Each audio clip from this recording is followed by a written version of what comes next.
We are back, ladies and gentlemen. Welcome.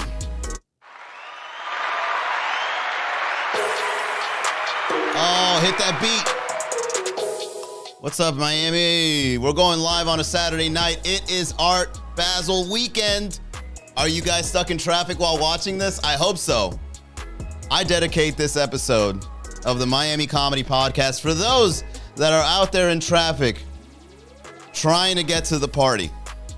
Okay, I know there's a party out there you're trying to get to, but you can't go. You know why? Because there's a lot of people from other cities hogging up those roads.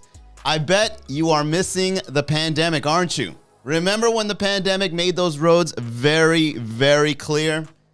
There wasn't anyone out there for like a good 9 months, and now we are back quickly stuck in traffic. Welcome to the Miami Comedy Podcast, everybody, where we go live almost every day to talk to you about what's going on in Miami.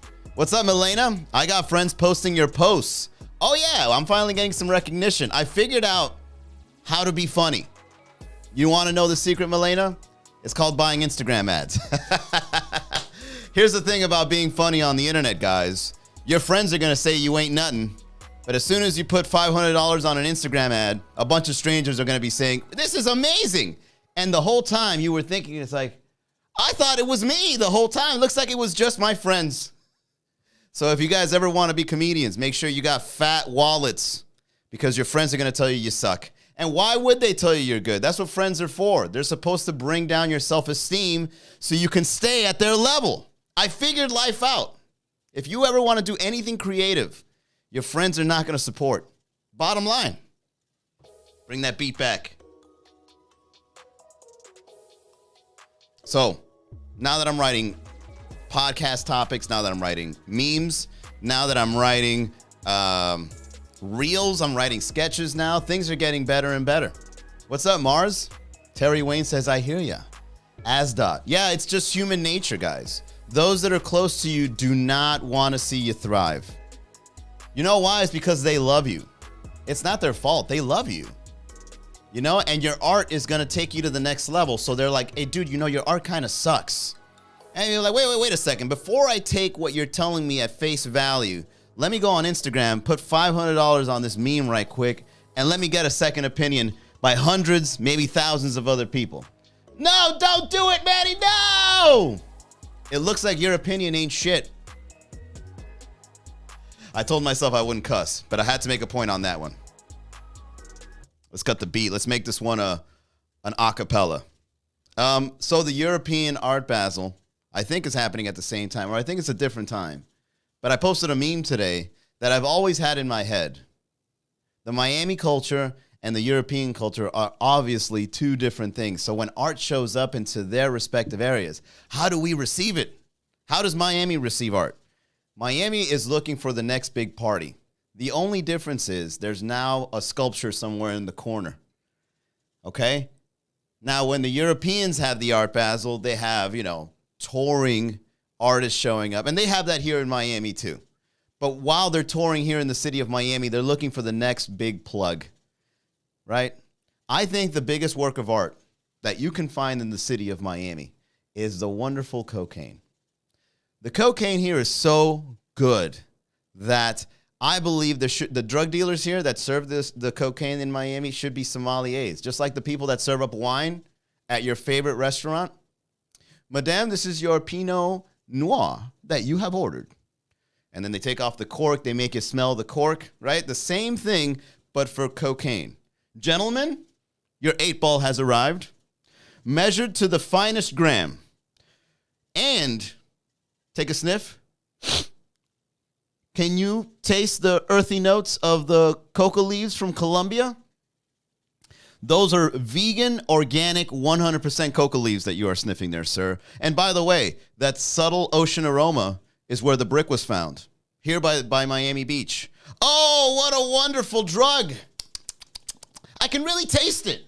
The high comes in smooth and stays in strong.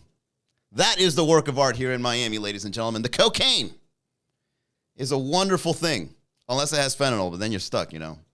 It's always a gamble if you ever try the cocaine here in Miami. Asdot, the druggie, says yum. This is a comedy show, Asdot, okay? You don't know who's watching with you. You might as well give yourself away. I'll back you up, Asdot. If you ever get in trouble for what you just said on the chat, I'd show up to court and I'd be like, Your Honor, it's comedy. He should not, or she should not be castigated for saying a comment. How do you even know she was referring to that? What's up, Natalia? So here's the thing that I've learned about European culture. Number one, they're very cultured. I love European culture. I've never been to Europe. One day, I hope. But I do listen to a lot of the BBC radio. I love a lot of European bands. In the 80s, the Europeans had rhythm. They still kind of do. You know, the Europeans kind of blended with a Jamaican vibe, and they have like, you know, dance hall, and they made a lot of like hip hop beats, and then they kind of like took it to the next level with like trip hop and all that. So like the music in Europe is really good, right? The DJs there, like if you turn on BBC radio in Europe, they have some of the best mixes you'll ever hear, and they pull out the vinyl and they bring up, like you could listen to like Lou Rawls 1 minute, and then it'll go to like some disco obscurity the next minute in the European radio waves. Like the BBC doesn't even have commercials. They just have news breaks, and they have BBC One, BBC Two, BBC Three. And then when you listen to every BBC radio station, it's a different vibe, but you don't know what to expect. So when it comes to being cultured, the Europeans are pretty good. And with art too. You know what I mean? Here in Miami, I could play, you know, if I put 99 Jams in Power 96, they're probably playing the same song at the same time. You know what I'm saying? So here in Miami, but here's why. Here's why Miami is the way it is. First things first. Hold on, I got to record this. I always forget to record this. First things first, the reason why Miami is the way it is because Miami has a very specific way of being cultured. And what I mean by that is, in order for you to be cultured, you have to reculture Miami culture. If you're not part of the Miami culture, you're not cultured here. So like, for example, if a European artist, let's say someone from Europe were to look at a piece of art, they would see it and then they would say, that is a good work of art. Look at all the details. This is a classic and all that. If you bring that into Miami, they would probably be like, this sucks. This is boring. This is outdated. But then if you were to bring a Miami piece, you know, with like the Pac-Man face with the dollar signs in his eyes and on his tongue, holding onto a bunch of cash and like a phone, right? Then the European would look at that and be like, what the hell are you looking at? Is this Pac-Man? And then we as Miamians would be like, this is dope. We got a Facebook comment. Danny says, let me get your plug, bro. I'm not really much of a plug seeker, but if I do find someone in our comedy shows, as a matter of fact, one of the best places you can find the plug, Danny, head on over to the comedy shows. You'd be surprised. Hell, even some of the comedians are out there serving. You know what I'm saying? So in Europe, even though they're very cultured in terms of art and music, their food sucks. It's in reverse here in Miami. Our food is amazing, but we don't appreciate things that are different. I'm going to say it again. It's a give and take when it comes to being cultured in the city of Miami, because Miami, we use adobo, we use sazon, right? We cook delicious Latin food, Latino food, Cuban food, Argentinian steaks, you name it. Colombian bakeries, it's delicious. If you go to Europe, have you ever been to you don't even got to go to Europe to get a taste of what the food is like. Go to a European pub. Go to a European pub and just buy something off the appetizer menu. I swear to God, I went to a 100% European pub over in like, where was it? Where did I go? I think this was in like, what was the last place I went to? Was it Seattle? No, not Seattle. I think it was Cleveland. I went to a British pub in Cleveland, owned by a British family. I swear to God, I got the crackers and cheese. It was a big cracker. It wasn't even separated crackers. No salt, like not saltine. One bland white, and I'm not saying this racially, like this is facts. One bland white cracker in the shape of a circle with Munster cheese laid on top of it and apple slices. That is an atrocity in the city of Miami. We'd flip the table, right? However, if you listen to their music, if you look at the art, if you look at the animation, if you look at anything else in terms of European culture, it's way more developed than it is in the city of Miami. But at least we're eating good. At least we're eating good, Bartholomew. I don't have any good European names. That's the best I can come up with. But Miami Art Basel, I'm not going to lie. There's some good galleries out there. Natalia says, food in Europe sucks. Everyone except for the Brits would be offended. That's a good point. That's a good point. Maybe I just based my entire European experience through that one pub in Cleveland. That's a fair point. But I think what I mean is, where do they have the Basel? Maybe I'm wrong here. European Art Basel. All right. North America, Europe, Asia.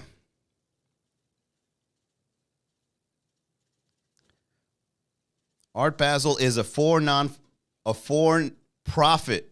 All right. At least they're honest. Privately owned and managed international art fair staged annually in Basel, Switzerland, Miami Beach, Florida, and Hong Kong. Art Basel works in collaboration with the host city's local institutions to help grow and develop art platforms. While Art Basel provides a platform for galleries to show and sell their work to buyers, it has gained a large international audience of art spectators and students as well. Let me see. Where is it in Europe? Art Basel started in 1970 by Basel gallerists. Oh, wait a second. I have a way to display my screen now. Oh, we are professional. Oh, but I got to work on the green screen. All right. I stand corrected.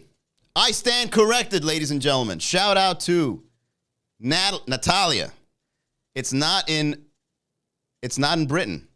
It is in Switzerland because it started in Basel, Switzerland. We learned something new today. And I ain't mad for being wrong. I actually love shit like this. It is also in Hong Kong, which started in 2008. Angus Montgomery. See, that sounds like a British name. Angus is a way more British name than Bartholomew. Angus Montgomery Arts and the events organizer Tim Etchells. See, this sounds already like it's not Basel, Switzerland. This sounds like British. Launched Art Hong Kong, sparking investor interest in Hong Kong. MCH bought it out in 2013 to create Art Basel Hong Kong, held in Hong Kong. I get it. Why do you got to repeat it so much? Hong Kong it is. A record attendance of 88,000 visitors, among them directors, curators, trustees, and patrons from over 130 leading international museums and institutions. On display were 242 galleries from 35 countries and territories. The 2020 edition of the fair was canceled due to a spread of coronavirus. The 2021 Hong Kong exhibition ran from the 19th to the 23rd at the Hong Kong Convention and Exhibition Center with 104 galleries from around the world. Now, let me ask you this. How many galleries are from around, how many international galleries are in Miami currently during Art Basel?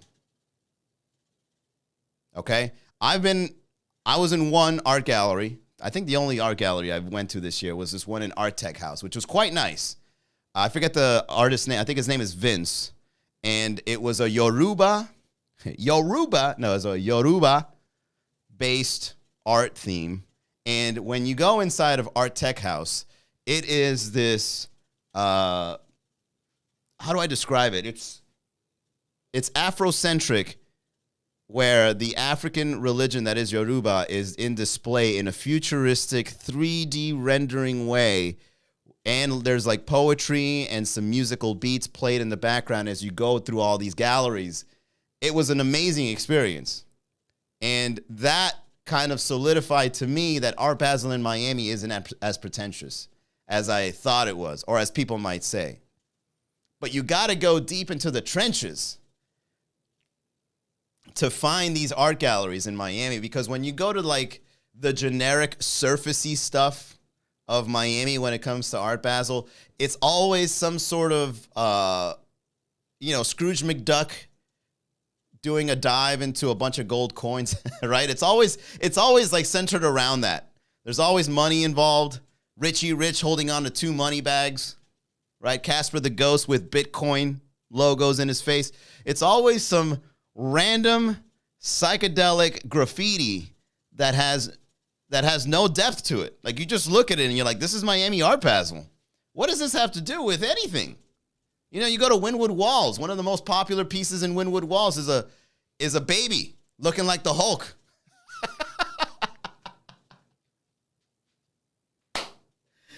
You know what I'm saying? What does a green baby Hulk represent in life as art? Well, you know, a baby, when he's brought into the world, he goes through a lot of struggles.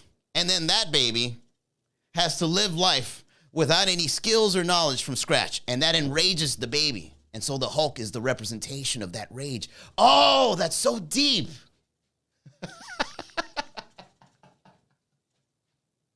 I get it now. Wow. That'll be $28 million for the art piece. No, I'm good. I got the message. Let's see. What do we got here on the chat? I can introduce you to some people, but that's all I can do. But there is art in a piece of your character that you share. That's art. Anything is art. If you really look at it. Anything that is created by human beings, one way or another, is art. Okay? This container is a work of art because it's measured in a particular way. It's got a really good handle on its side. It makes me feel rugged. It's somewhat transparent, and it keeps me hydrated. What a work of art.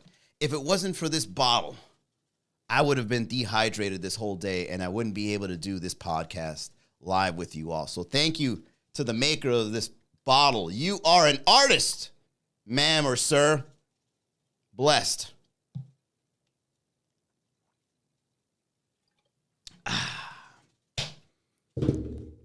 All right, so as always, guys, every time I go on this podcast, what we're doing is we're writing comedy on the fly. We are attempting to make art together. The only difference is I get all the credit for it because when I post it, I'm going to put my name on it. You know what I'm saying? I'm the one blathering here. So I'm going to go ahead and share a piece of content that I'm going to be putting out probably tomorrow.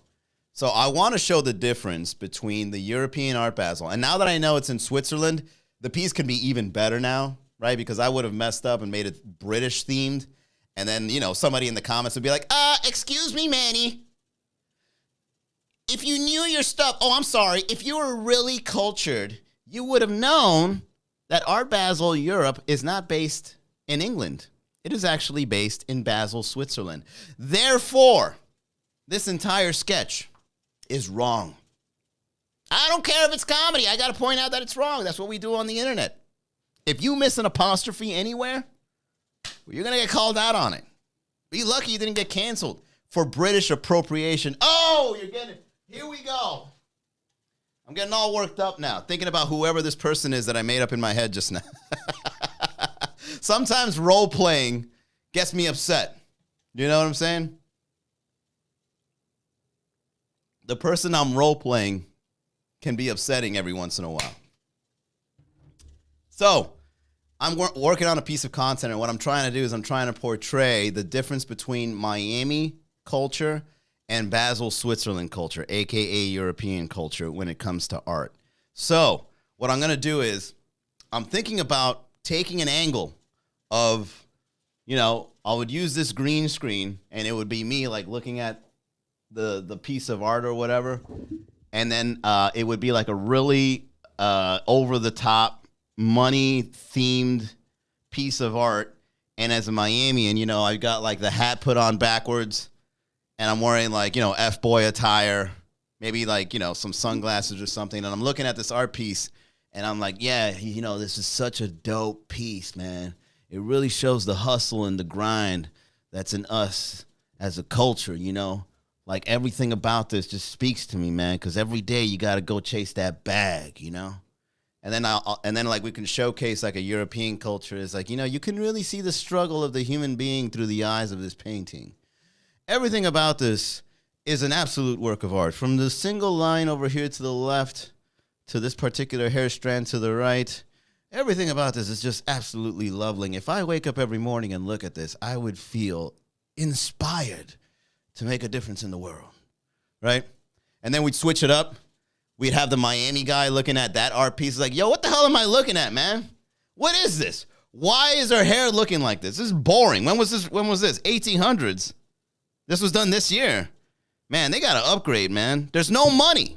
Where's the money in this painting? How can you call this art if there's not a stack of money around?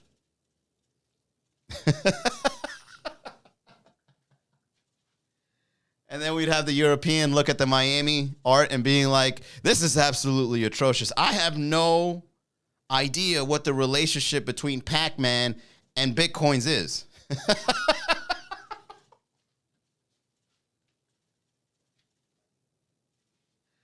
So this is what we're going to work on. This is a sketch in the process. I mean, what would you guys like to see in that sketch? Put it on the chat. If it's good, I might sneak it in there. You know, I'll try to find a way. I try to keep the sketches like 30 seconds to well, I mean, I got no choice, but I like to keep it at 30 seconds. Right? 30 seconds is kind of like the sweet spot for sketches because you guys are busy scrolling. I understand, right? You guys are looking for the next big thing on your timeline. You don't want that sketch to be too long. You want an in, out, laugh, and then you leave, right? In and out. Come on, man. We got things to do, Manny. We got food to look at. We got booties to see. Come on, man. Get to it. What's the punchline? That's why memes are so good. Memes are like, pow, pow. And you guys are like, all right, thank you, goodbye. Manny, see you tomorrow. Please don't post anything for the next 24 hours. I get it. I understand. I get the timeline structure. Sergio P1K says NFTs. I already did an NFT sketch, Sergio. If you go on my timeline, the one where I'm a rapper, and oh yeah, you know what I almost forgot to mention? I would like to build on a character called Easy ETH, right? And Easy ETH is going to be the first crypto rapper. You know how a lot of rappers out there are rapping about making money, making it rain, buying big things, doing big things? The crypto rapper Easy ETH is going to be rapping about NFTs, going to be rapping about Bitcoin, going to be rapping about Coinbase, going to be rapping about investing digital assets, going to be rapping about DeFi. He's going to be rapping about smart contracts. Got my house opening up with my cell phone. Easy ETH, everybody. And he's going to have the Ether logo under his eye like a teardrop. Right? And then I'm going to start rapping. I was going to go with Little ETH, but every person that tries to mock current rappers always add little. It's a little unoriginal. So I think Easy ETH would be a little more of an original name because, I mean, everybody has a little something, right? A little this, a little that. How about Easy ETH? Easy does it. Money Man on that. Let's see. Make the European buy the Miami painting despite not getting it. Oh, look at Natalia. Look at Natalia. All right, but here's how I'd switch it up, Natalia. The punchline would be, I like that. I can go that direction. Well done, Natalia. So for those that are listening to the podcast, just know Natalia helped out with the punchline here. Here's how it would end. So I'll get that idea and remix it to when they, instead of the European buying the Miami art piece, they both buy each other's art piece.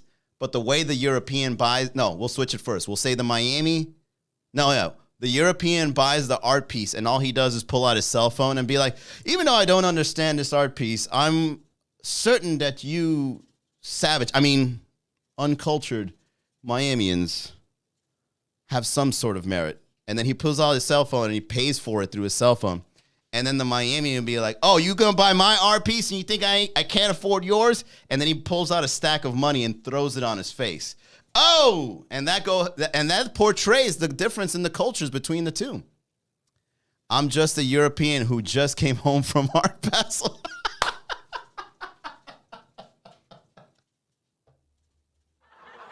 Hey, Natalia. Thank you so much. Thank you so much for coming on the podcast today and saving the next piece of content.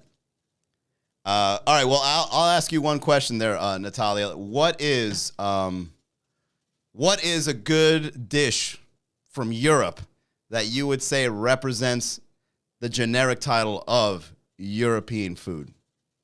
Okay? What is a good dish? Put it on the chat, and we'll look it up online. As you do that, we're going to go ahead and get to the reads, everyone. In case you don't know, MiamiComedy.com has an official NFT minted. And it is Flamboyant Flamingo, which is the name of this logo.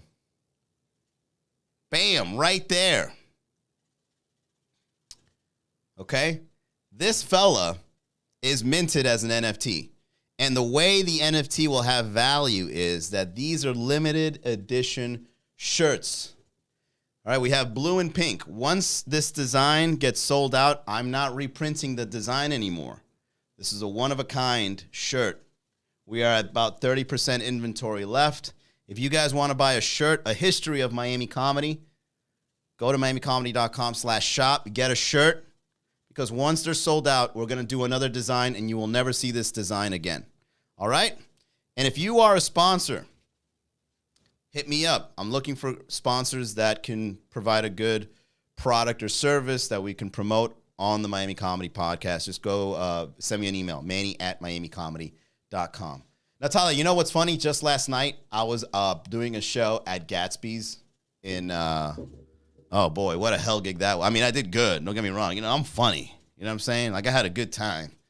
But I was at this place called Gatsby's, and I was hosting a burlesque show at Gatsby's, right? And this place is like 12, 13, 14 people, but it was lit because the crowd was so small, everybody just wanted to be rude at the same time. It was like one big rude identity. So I had to go on, and I had to, like, go off the cuff. Thank God for the podcast helping me do that. I had to go off the cuff and, like, work the crowd and kind of keep everybody calm.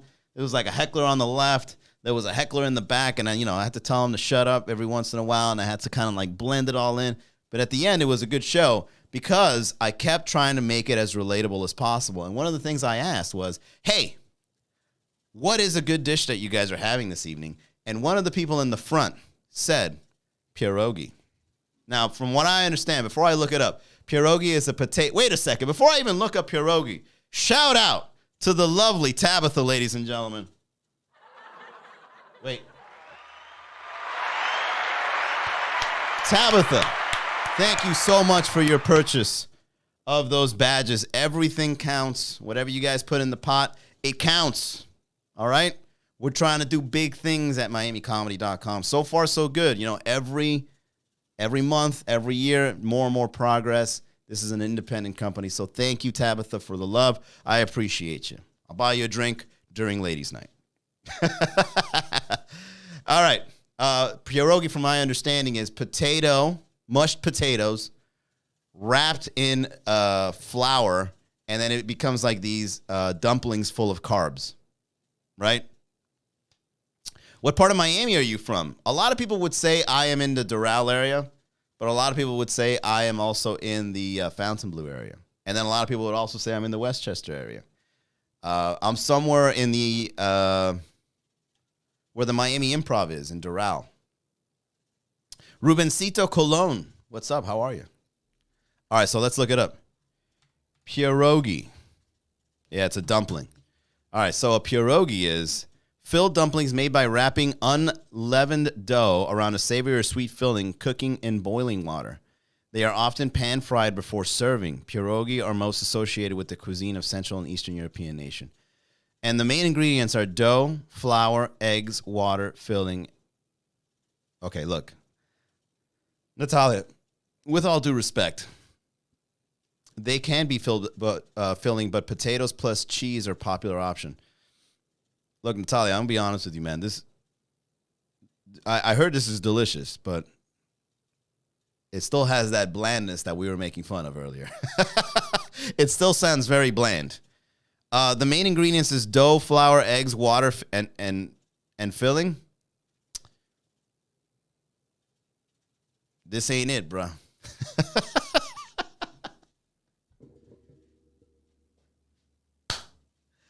This ain't it. Okay, try Flacky. Now you're trying to win it over. All right, well, wait. Try Flacky. Oh, my God, try pierogi. What is it? It's just fried flour. Oh my God, that sounds amazing. Flaky. Let's look up flaky. Okay, so flaky or flaxi is a traditional Polish tripe. Oh my God. Now we're looking at pig intestines. Polish tripe stew meat. It is one of the many Polish soups which represents an important part of Polish cuisine, along with bigos, zurek, and pierogi. It is one of the most notable specialties in Polish cuisine. All right, so let's look at flaky ingredients. I bet the ingredients is like water, salt, broth, and intestines. European cuisine. I'm sorry, Natalia. I'm just messing with you. Let's see. Ingredients. 2 pounds of beef honeycomb tripe, which is pig intestines. Or is it cow intestines? Hey, Milas. You got me. Hey. What high school? Jesus Christ. This guy's just trying. Might as well put my social security. 3 pinches of salt. 1 pound meaty beef soup bones or veal bones. 1 tablespoon of salt, 4 carrots, celery, chopped fresh parsley, beef broth, salt, ginger, mace, marjoram, ground pepper. Yeah, Natalia, I stand by my decision. This does not sound appetizing at all. Well, maybe I got to try it, you know?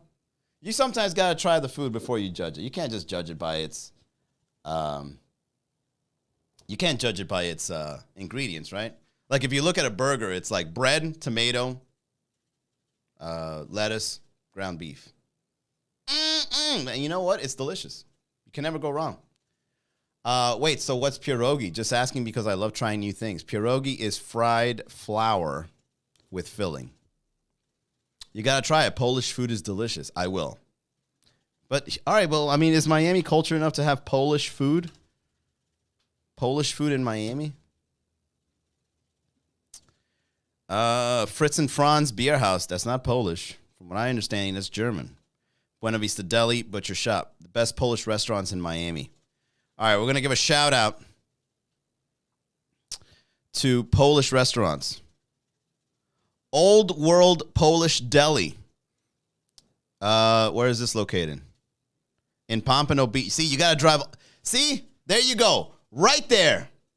Right there. There's certain cultures that are embraced in Miami, but not all. You got to go all the way to Pompano Beach to try some of this delicious tripe and pierogi that Natalia is talking about. Do you like the new Chucky series? I haven't seen it. Rogi Pierogies. This one is located in Delray Beach. There you have it. Hell yeah, we are. Yes. Yeah, see, there's only 2 results. One in Pompano Beach and the other one in Delray. So there you have it, guys. There's no Polish food in Miami. So, Natalia, the next time you are in town, why don't you bring us some pierogies and tripe soup? I think people are only as open-minded as the food they're willing to try. That's true. And the music they're willing to hear. And the religion they're willing to get into. And the cults. I mean, why not join Scientology while we're at it, Steph? You know what I'm saying? I'm open-minded. That's why I'm a Scientologist. Next month, I'll be Jewish. And then the month after that, I don't know, I'll believe in Buddha or something. You know what I'm saying? Will do. Yeah, bring it to a comedy show, Natalia.